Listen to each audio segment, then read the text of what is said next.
Air and search crews have continued their painstaking search for Malaysia Airlines Flight 370.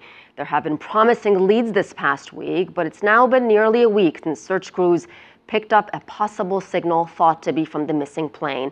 For the latest, Andy Saputra joins me now live from Perth. Andy, with no new signals, what's the next step for investigators?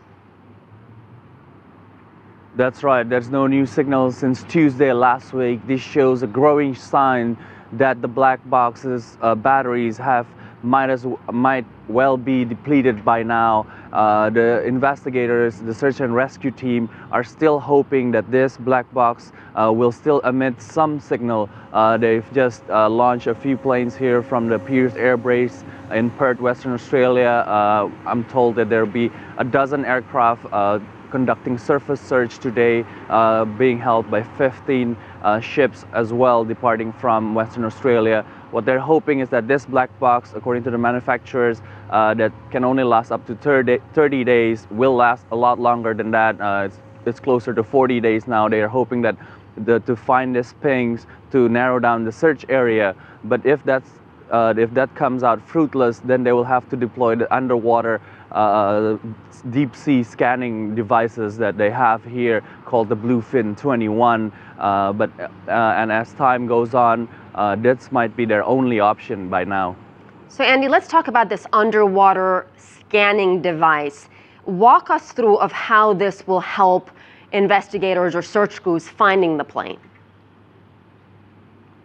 That's right. So this Bluefin-21 is being put here in Western Australia, borrowed from the US Navy, from the United States. This is basically a submersible autonomous vehicle that they can put down deep into the ocean, as deep as 4.5 kilometers.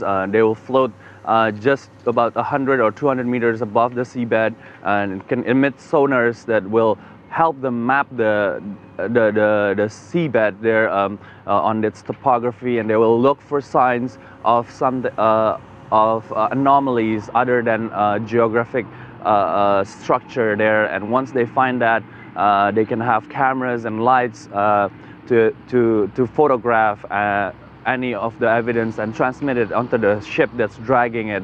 You must remember it's 4.5 kilometers deep. It will be pitch black down there.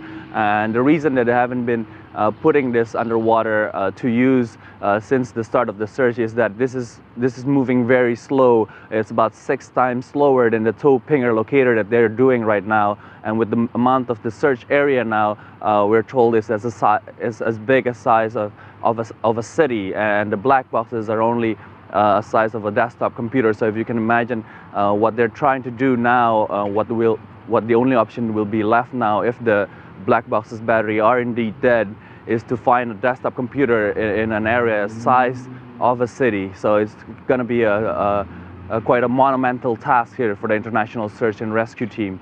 Well, that certainly puts it in perspective. Thank you so much.